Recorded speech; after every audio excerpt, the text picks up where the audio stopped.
The movie begins in the year 2148 with a conversation between an astronaut by the name of Militon and his commanding officer. The commander asks about Militon's physical and mental health as well as his most recent trip to Mars.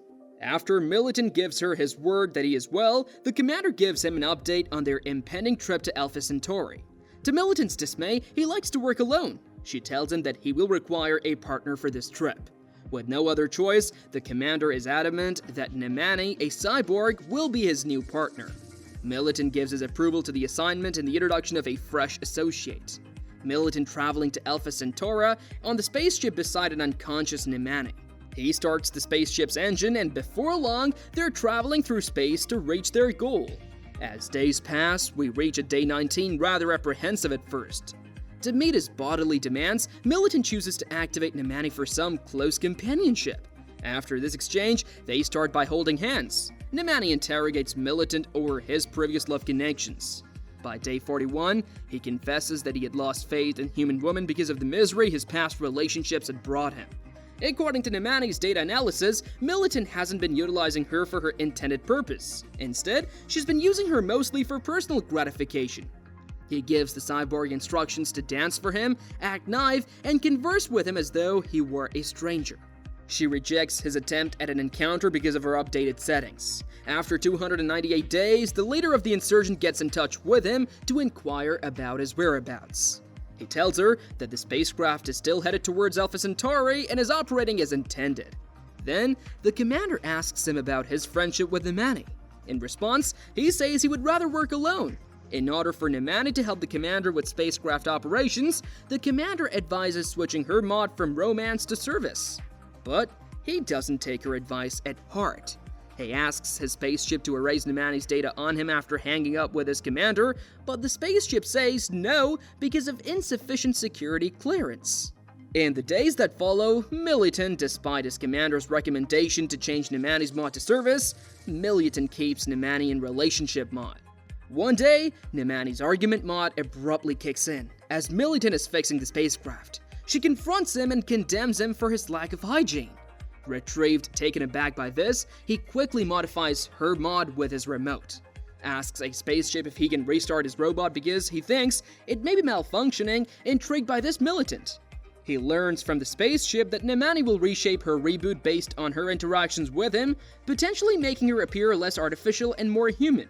After coming to this insight, Militon decides he can shape Nemani into the perfect companion and sets out to find her. He starts checking Nemani manually, but while he's doing that, the spaceship's air pressure abruptly drops, creating turbulence. This causes Nemani to topple over, which alarms the militant. He swiftly modifies the air pressure and races to reach Nemani as soon as the spaceship stabilizes. Luckily, Nemani survives without an injury, and Militant expresses his regret to her in the following scene. Militant approaches the spaceship once more to speak with someone, asking if he can get a higher security clearance so he can access Nemani's software.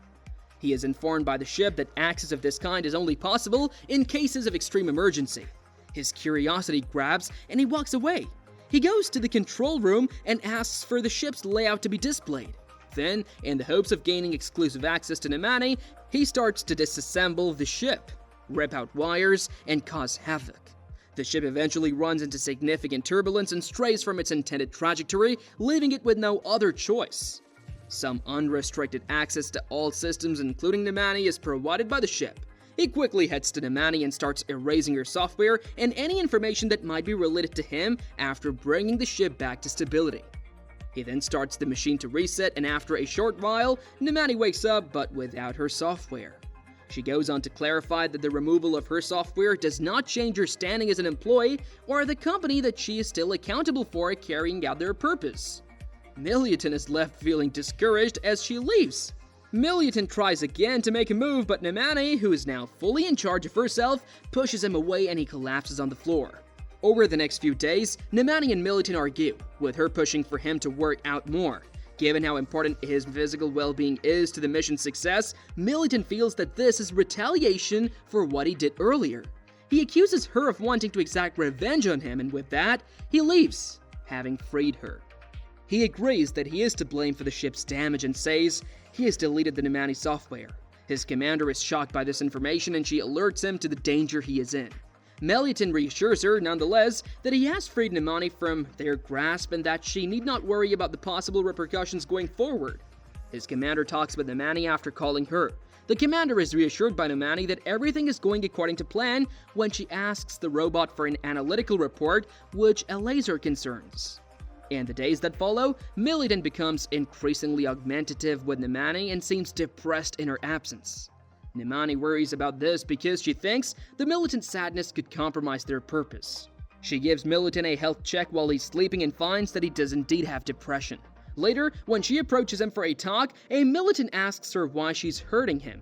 She apologizes for not being the perfect woman he had imagined and for not being able to ease his anguish. Nemani gives the ship advice on how to treat Militant. The ship informs her that removing the cause of his suffering is the only way to find a solution. Nemani starts thinking about how to kill himself after realizing that she is the reason he's suffering. While she goes into her charging pod, Militant sees and reminds her that it won't be necessary to charge for another month. She looks at him, cries in his side, but says nothing. Militant, still inconsolable, gives up and walks away without asking more questions. After that, Nemani starts to float inside the pod and finally runs out of power. As a result, the ship has a power outage, forcing Militant to take immediate action to bring the electricity back on. The ship informs him that because the charging pod is damaged, there is no way to recharge and save her. Deterred by hostile apparatuses, a scheme to connect Nemani directly to the exterior of the ship, the battery core. The ship warns him that even 10 minutes of exposure to the outer world might be lethal. Nevertheless, the Militant disassembles Nemani and takes out her batteries, ignoring the ship's warning. Then, he puts on a spacesuit and goes outside. While doing so, he asks the ship how long it will be before Nemani shuts down entirely. The ship responds that it will be 15 minutes. Instigating the Militant to rush for the center of the ship to charge Nemani's battery, he inserts it into the core. But as the battery runs out, the sun's rays get stronger, overheating the Militant's suit and knocking him out. Fortunately, he awakens after becoming lost in space. There are just 3 minutes left, so he quickly gets the batteries and heads back into the ship. He heads straight over to Nemani and just in time, he gets her battery back in. But before Nemani can revive, he passes out from the radiation-related damage he suffered. Not long after, Nemani finds Militant unconscious when she wakes up. The film ends with a beautiful sequence featuring Militant and Nemani's arms.